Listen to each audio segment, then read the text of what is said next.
আর এই মুহূর্তে যে খবর দিকে নজর রাখবো, অভিনেতা সলমান খানের বাড়ির বাইরে চলল গুলি। রবিবার ভোরে মুম্বাইয়ের বান্দ্রায় সলমানের গ্যালাক্সি অ্যাপার্টমেন্টের বাইরে বেশ কয়েকবার গুলির শব্দ শোনা যায়। এই মুহূর্তে ব্রেকিং খবর দিচ্ছি আপনাদেরকে, এবং যেমনটা জানা যাচ্ছে সলমান খানের বাড়ির বাইরে চলল গুলি এবং ঘটনাস্থল থেকেই চম্পট দেয় দুষ্কৃতীরা। ইতিমধ্যেই ঘটনার তদন্ত শুরু করেছে মুম্বাই থানার পুলিশ।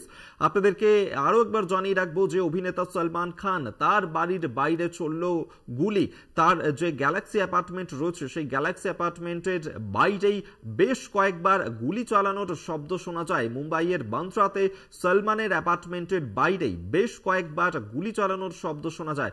ঘটনাস্থল থেকে চম্পট দিয়েছে দুষ্কৃতীরা। ইতিমধ্যেই ঘটনার তদন্ত শুরু করছে মুম্বাই পুলিশ। আপনাদেরকে আরো একবার জানিয়ে রাখবো, যেখানে সলমান খানের বাড়ির বাইরেই গুলি চালানোর ঘটনা এবং তার যে গ্যালাক্সি অ্যাপার্টমেন্ট রয়েছে সেই অ্যাপার্টমেন্টের বাইরেই চলল গুলি, এবং এই ঘটনাকে কেন্দ্র করে রীতিমতন উত্তেজনা ছড়িয়েছে। এবং আপনারা জানেন যে সলমান খানকে কিন্তু এর আগে একাধিকবার খুনের হুমকিও দেওয়া হয়েছিল, এবং তার কারণেই কি এই ধরনের ঘটনা ঘটলো, সেখানে এইভাবে গুলি চালানো হলো, সেই প্রশ্নই কিন্তু এই মুহূর্তে উঠছে। যদিও ধোঁয়াশা তৈরি হয়েছে কে বা কারা এই ঘটনা ঘটালো সেই নিয়ে ইতিমধ্যেই তদন্ত শুরু করেছে। যেমনটা জানা যাচ্ছে রবিবার রাতের বেলা এই ঘটনা ঘটে, যেখানে বলিউড অভিনেতা সলমান খানের মুম্বাইয়ের বাড়ির বাইরে গুলির শব্দ শোনা গিয়েছে, এমনটাই কিন্তু জানিয়েছে পুলিশ।